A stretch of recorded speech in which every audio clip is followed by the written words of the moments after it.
episode 8 of... Yo guys, we're back with episode 8 of the QB career series.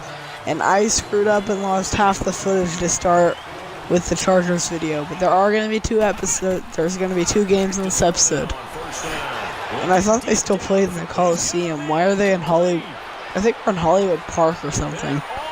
So I've got to look that up. I think they're in Hollywood Park, but Third touchdown now on the year, and the Broncos will extend their lead. Brandon, remind me again. This is a...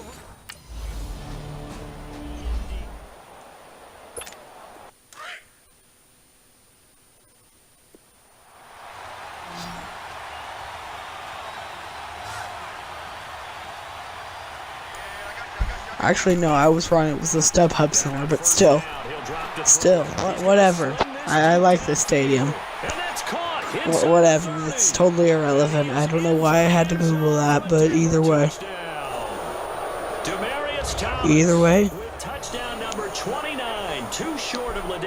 And that's another touchdown for us.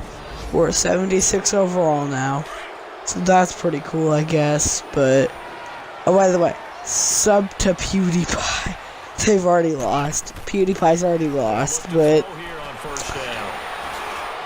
Brofist, I don't know. Join the 9-year-old army and we might be able to defeat T-Series. The war will come to an end soon.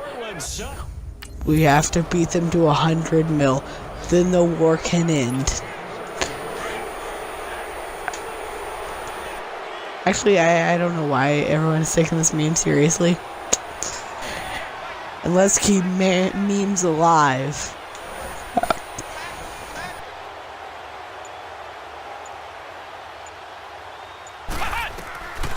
He'll drop to throw.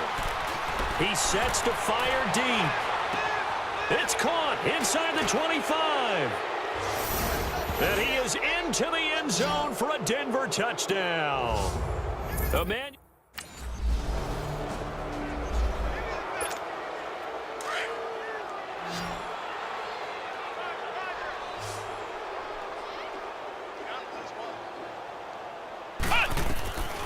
They'll look to throw. And he coughs up the football near his own goal line. And the offense does cover this one, but back inside their own 5-yard line.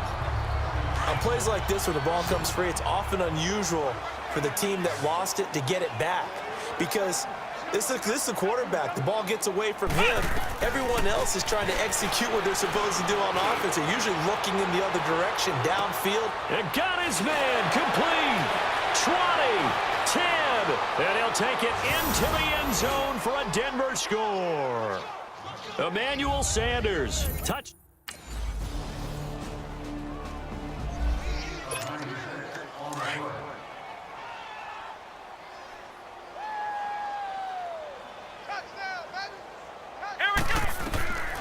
They'll set up a throw. He's going to let this one go deep. And a scary incompletion, almost picked off. It would have been their first INT of the game. Instead, second down.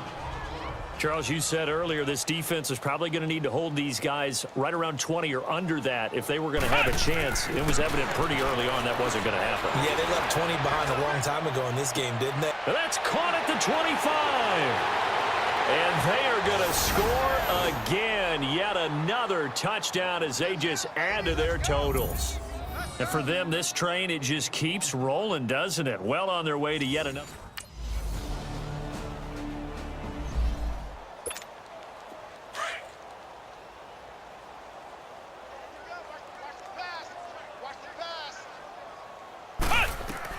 That one looks like he'll throw here.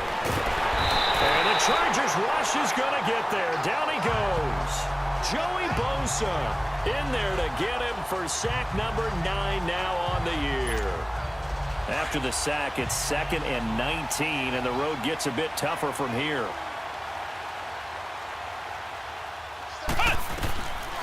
He'll look to throw. Looking for Sanders here on the deep ball. It's caught inside the 25. And he will get into the end zone. It's another touchdown. This thing is ugly.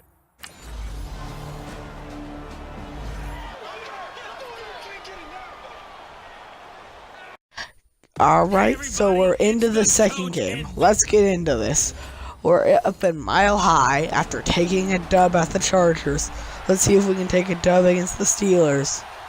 By the way, I don't think these are the updated rosters, so I honestly don't even think these are the updated rosters, so we might have to deal with Antonio Brown being the best receiver on the field, I think. I'll have to look later, but still. Alright, so we're going to run. And we're going to run for 30 yards on the first play of the game. That's actually kind of crazy. We ran for 30 yards on the first play of the game. It gets him a first down. Partner, it's often that man coverage is easier for a quarterback to run against. You get your receivers going downfield. Those guys are staying with them, and oftentimes they have their back to the quarterback, which opens up a lot of space and room, and they don't even know that he's taken off with it. What a big-time pickup on that play. Almost able to intercept it. That's one he would have liked to have held on to on this first drive. Instead, second down. Well, that certainly looked like something that they discussed all week in practice getting ready for this one. Take the big shot right out of the gate. At worst, you'll open up the defense a little bit, loosen them up, have them back on their heels. Back to throw now on 2nd and 10. Got a man, it's caught inside the 10. And all the way home for a Broncos score. Demarius.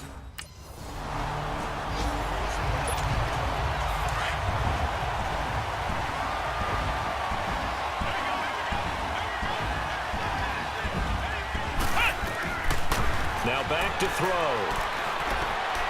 Launching one for Henderson. Almost able to intercept it. That's one he would have liked to have held on to on this first drive. Instead, second down. So now they'll come up on 2nd and 10, once again from the 28.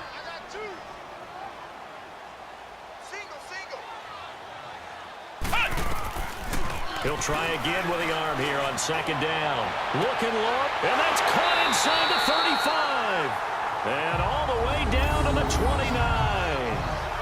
It's a big play there for the Broncos. 43 yards. And they better put that ball to the side, because with that catch, he's a new single-season receiving yards record holder. What a fantastic year. And we saw... And this is caught for a Bronco touchdown. In for the score. And the Broncos.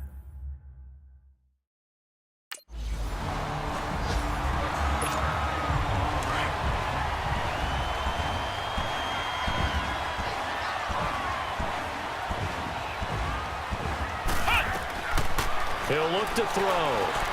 Going up top. Oh, this is taken in. It's complete. The 20, 10, and he is into the end zone for a Denver touchdown.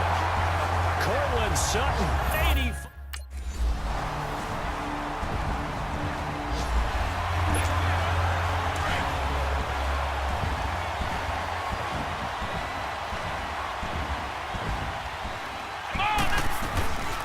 Back to throw here. He's going to look deep down the field. And lucky to get away with one there. That one nearly picked. 2nd down. Well, he's been the guy. Already over 100 yards here in the first half. Could have had a lot more if he would have been able to haul that one in. Yeah, in fact, our statistician Marvin was already handing me a piece of paper with that yardage totaled on it. He thought that catch was going to happen just as you and I did as well. Now a deep ball there on 2nd down, but it'll wind up incomplete. And he's unable to grab it. Thought he might have had position, couldn't hold on. 3rd down. Looking to throw. He can run for it, and he will.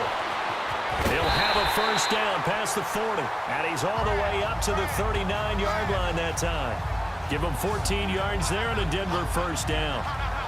Under the category of obvious, you hate giving up a first down on 3rd and long. And somehow he finds his way downfield and picks it up.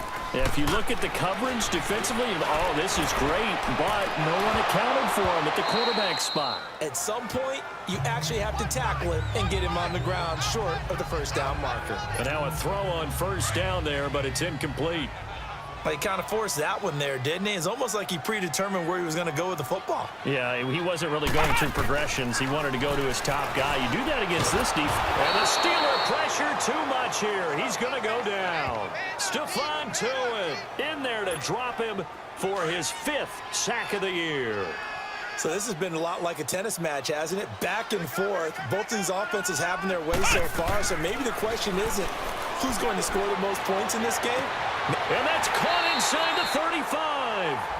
So 2 minutes to go in a wild first half. And we remind you, coming up at the half, we'll join who, Charles? The coach. The coach, Jonathan Coachman, standing by in Orlando. He'll have stats and scores from games in progress. And he is into the end zone, and the touchdown record is now all his.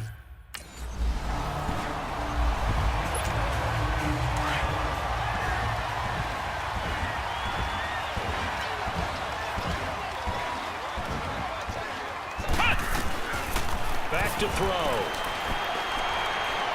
He's going to air one out. And it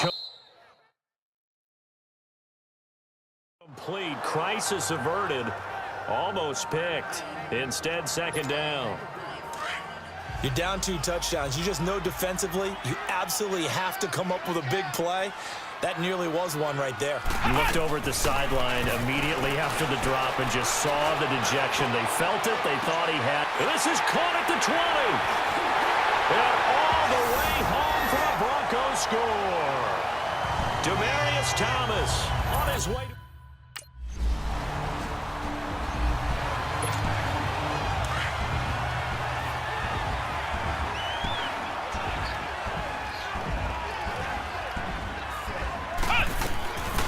They'll set up to throw. And he can't find anywhere to go with it, and he goes down. T.J. Watt in there to get him for a loss of 5. Well, maybe that can give him a little bit of a pick-me-up, a little bit of a jolt. One of the few things that's gone right defensively. Because other than that, it's really been a first half to forget. They'll look to throw here. He's going to launch this thing way downfield. And that's caught inside the 30. And he'll take it into the end zone for a Denver score. Demaryius Thomas on his...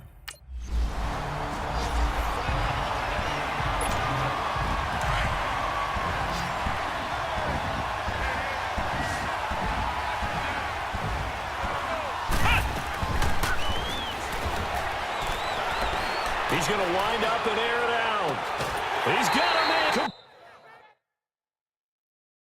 Complete. A huge play there for Denver. 42 yards. A nice job there, Charles. They picked up the blitz, were able to complete the pass. That had the total feel of a quarterback in control. Red blitz, got him into the right protection scheme, so he doesn't get hit back there. He's got a chance to step up with supreme confidence and deliver it. Into a double team, and it's intercepted. Picked off inside the 5. And a big turnover there as his guys will... And Denver getting set to take the field. And there are parts of their last drive they'd like to emulate. And, of course, they'd like to forget the ending, the interception. But they did put together, Charles, a nice sustained drive to get him down the field. Yeah, and unfortunately for them, the only thing that matters is part 2, right? Because once they threw the interception and finished off the drive, that does them no good to go back and say, well, you know, we had a good one going. Finish things off. That's the only way you can get it done. Meanwhile, they take a shot to start the drive, but this is going to wind up incomplete. And 2nd and 10, he'll look to throw again. And his throw is incomplete. I think he's a little trigger happy right there, and it turned into an ill-advised throw into their zone. Well, we know he has confidence. He'll throw it any place, anytime, anywhere. That time it fell incomplete.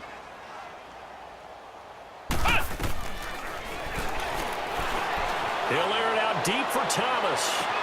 And that's caught inside the 30. And he is into the end zone for a Denver touchdown.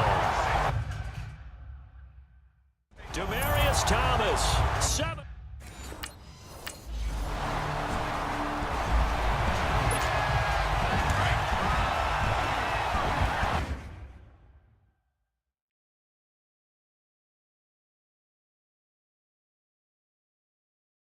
Alright, so we're sitting with a lead at this point. We're sitting with a couple-point lead. I think we're going to come home with a dub, but either way, I think we're coming home with a dub at this point. Scrub-a-dub-dub. Platinum takes a dub. I don't know. You know what? I don't know. That's another touchdown for us. That's another touchdown for us. So, yeah, bet. Alright, so like, comment, subscribe. Platinum Mario out.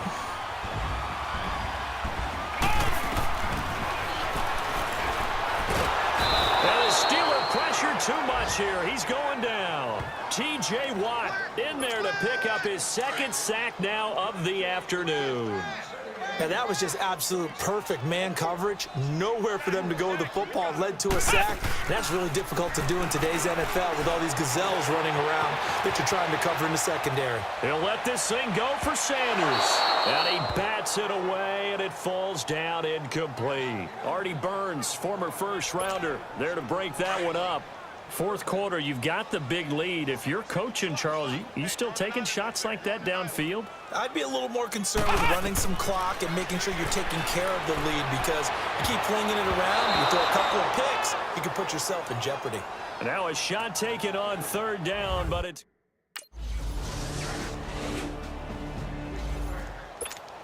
And Denver getting set to take the field. And this game comfortably in hand. The scoreboard speaks for itself, but you still got your starting quarterback out there. When do you go to the backup, let him get some time? And that's one of the great questions in the NFL, Brandon, because I'm just going to tell you, in the 2015 season, I commentated on 3 games in a row that were blowouts. And in none of them did the starting quarterback ever come out of the game for the team that had a big lead. And in each instance, I asked the coaches later on, why didn't you do that? And they all looked at me and said, just don't really do. Nowhere to escape, and he goes down. Brandon, if I'm an offensive coordinator and I see an all-out rush like that, I file it away, because I'm going to use their aggressiveness against them as this game goes on. I'm going to hit them with a screen soon. Now on third and long, they'll look to throw. Flush to his right. He's going to run, but he's got a long way to go. Able to pick up a dozen yards, but they needed more. Fourth down.